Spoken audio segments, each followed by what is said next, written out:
سلام به همگی. امروز می‌خوایم بریم سراغ یکی از اون سوالای بزرگ و جنجالی، این که علم واقعی و آکادمیک در مورد چیزی به اسم نژاد انسان چی میگه. با استناد به منابع خیلی معتبر این موضوع رو باز می‌کنیم.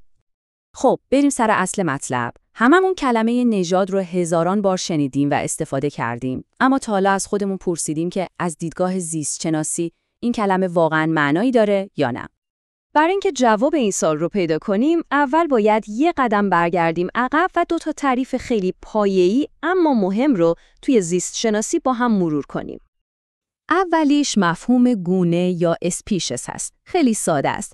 ببینید، گونه به گروهی از موجودات زنده میگن که میتونن با هم جفتگیری کنن و بچه‌هایی به دنیا بیارن که اون بچه‌ها هم خودشون میتونن بچه‌دار بشن، یعنی بارور هستن. مثلا همه انسان‌ها با هر شکل و ظاهری یه گونه محسوب میشن. خب، حالا بریم سراغ نژاد یا ریس.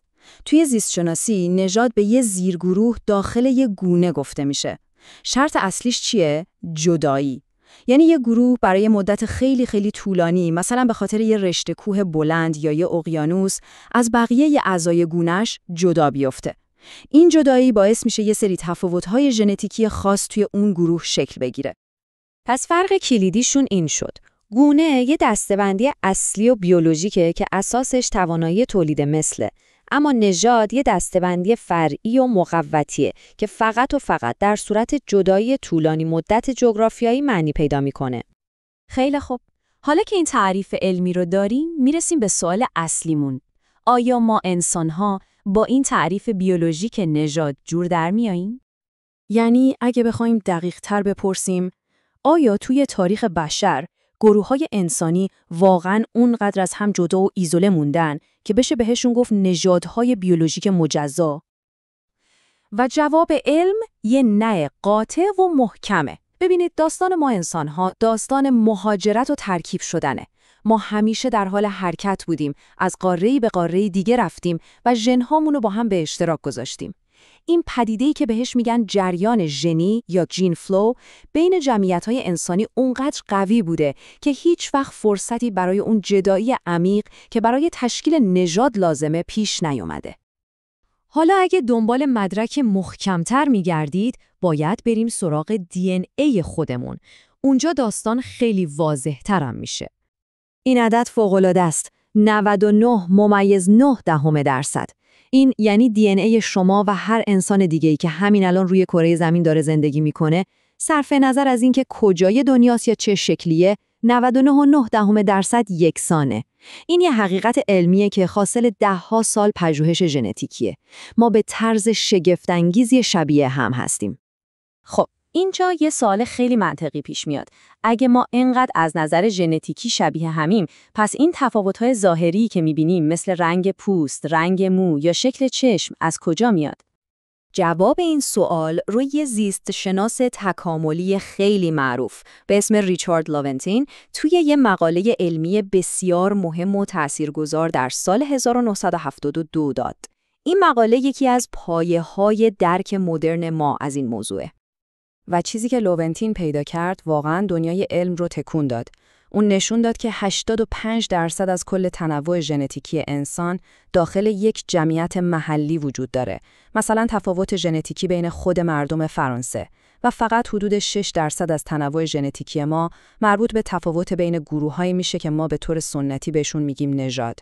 فکرشو بکنید، 85% در مقابل 6%. اگه بخوایم اینو به زبون ساده تر بگیم، یعنی این تفاوت ژنتیکی بین 2 نفر که به صورت تصادفی از یه روستا انتخاب شدن خیلی بیشتر از تفاوت میانگین بین 2 تا گروه قاره‌ای بزرگه.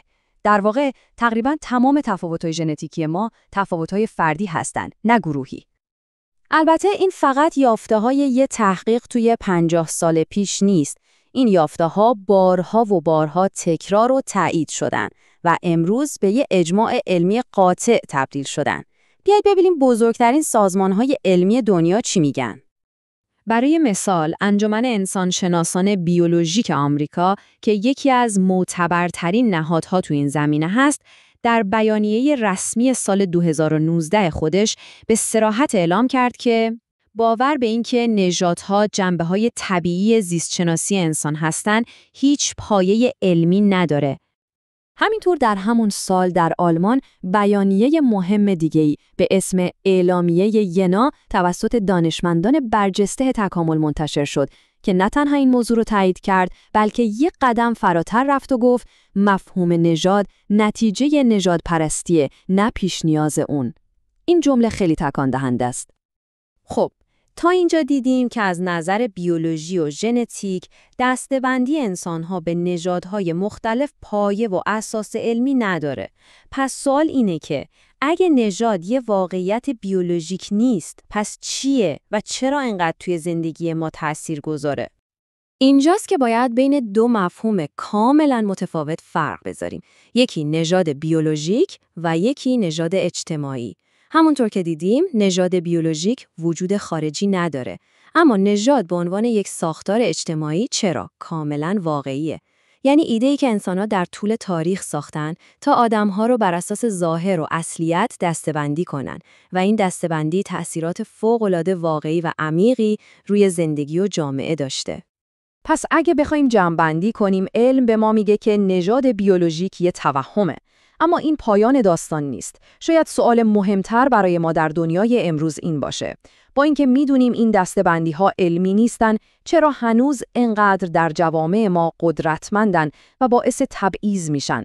فهمیدن این موضوع که نژاد یک ساختار اجتماعی نه بیولوژیک، تازه اولین قدم برای مقابله با پیامدهای مخربشه.